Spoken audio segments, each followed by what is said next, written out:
Hi, Aquarius. Welcome to Pandora Astrology's monthly horoscope for December of 2020. Your birthday is heading up to the horizon. It's going to be here before you know it. And so this month, you're going to head into your annual mop-up period, which is the final month before your birthday. And it's really the best time to schedule a reading, particularly a solar return birthday reading, so that you can get a jump on the themes of the new year before they even arrive.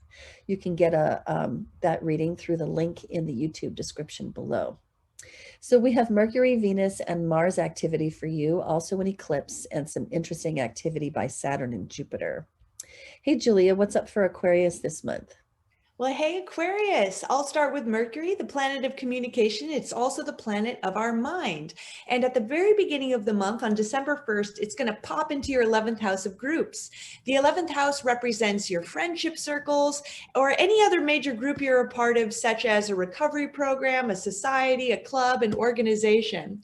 So as Mercury enters this house, it's really going to kind of increase the tempo of your social life a lot. You're going to be, maybe lots of emails and group texts and phone calls with friends. Now, Venus, the planet of art, beauty, and relationships, begins the month in your 10th house of career and authority figures. So if whoever your authority figures are in your life, whether it's your boss, whether it's a teacher, whether it's one of your parents, you should be getting along really well with them. And if you need to kiss up to them for anything, now's the time to do it.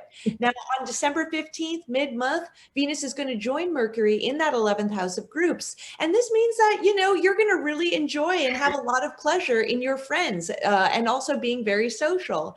If you're in a relationship already, then you'll probably be enjoying time with your partner within a group context as well, like hanging out with friends.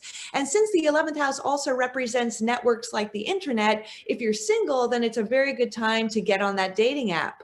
Now, Mars, the planet of action and activity, is in Aries all month. It's been in Aries for several months because it just finished a whole retrograde cycle in this sign last month. So now it's slowly picking up speed and moving forward. And during the last few months, including this month, you've been dealing with a lot of frustrations and flare-ups among your third house activities, because that's where this is taking place. And the third house is the house of communication. It's the house of siblings. It's the house of your neighbors and local surroundings. So during these few kind of crunchy months, you may have been sort of involved in a lot more arguments than usual. Maybe you've been a little bit more sharp with your words than usual too. And if you have any siblings, then maybe you've had an increased sense of rivalry with them, and perhaps frustrations and flare-ups with your neighbors, as well as things going on in your neighborhood. But the good news is that this whole cycle is going to be closing up at the end of the month. And then Mars is finally going to leave this house, and it's going to be a fresh start for everyone.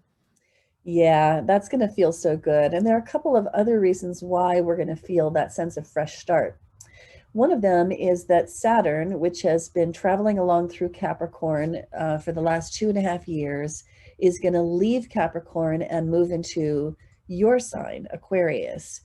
And that's going to feel really different for a couple of reasons. One is because Capricorn feels very different from Aquarius, whereas Capricorn has this sort of heavy feel to it. Aquarius is much more light and bright, if you will. But also, as Saturn moves out of Capricorn, it causes the expiration of the pandemic hot degree that we've all been living with throughout 2020, which has generated such a feeling of oppression. So this is the light at the end of the tunnel. This is it. Thank goodness. Things are probably going to get a lot better. But Saturn's job now shifts away from, I don't know, forcing authority figures to take responsibility and towards forcing communities to take responsibility. So, and you're an Aquarius, right? So this is Saturn moving into your sign. And it's going to really have you looking pretty deeply in the next 2.5 years at, how does your Aquarius side want to manifest itself? Is there a group, particularly perhaps a socio-political alignment of yours that you feel really strongly about? Maybe this is the time to take some action on that. The other planet that is making this change happen is Jupiter, which is also leaving Capricorn. and moving into Aquarius right here on the 19th. And whereas Saturn makes us take responsibility and tests us and brings a sense of burden, Jupiter lightens things up and causes us to expand and helps us find meaning. So while Jupiter is in Aquarius, you can look to find meaning in the groups that you're a part of. And also you can look for a year of luck and charisma as Jupiter moves through this house, which is, you know, your first house if you have an Aquarius rising. If you're an Aquarius sun, it's also going to be a year of charisma. Lovely. Now, to go to the 21st here, we see that Capricorn season is beginning. And that makes the sun move into your 12th house, which is the house of the hidden, of mysteries. It is representative of the unconscious. And the sun brings the spotlight of attention and awareness.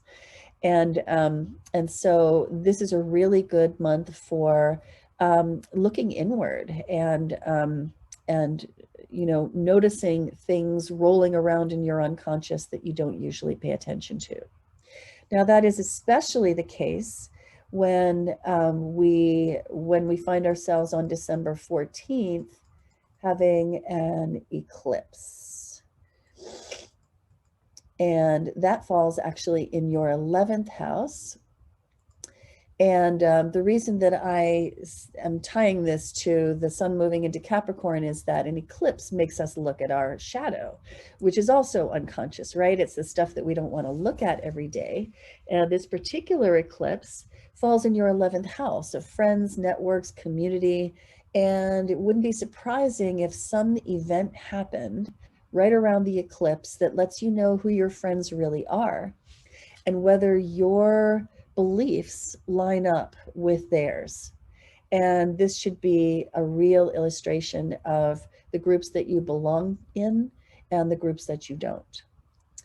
And it could be rather dramatic. We're calling this one Worldview, Beliefs, and Resilience, and there's a video about it in the December 2020 playlist. The other moon this month is happening on the 29th, and that is a full moon in Cancer. It is not an eclipse, which is good news because eclipses are more dramatic.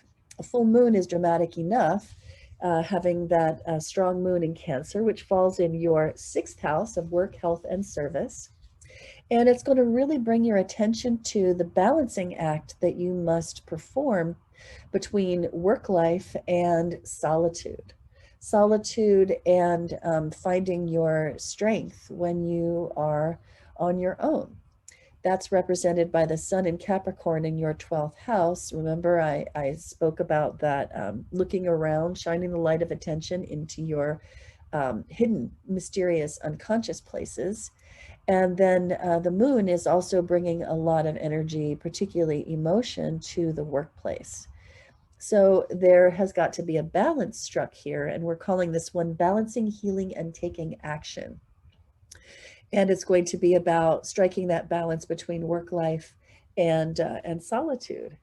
Now, Chiron squares this moon right here in Aries and is going to bring in the assertion, the directness, and will necessary to strike that balance.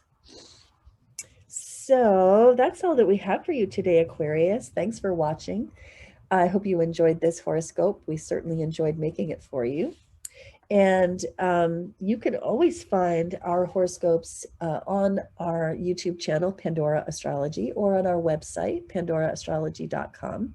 And if you enjoyed this video, please do like, share, and subscribe. Spread it around widely so that other people can have access to our horoscopes too. And until next time, we'll see you around the cosmos. Bye. Bye-bye.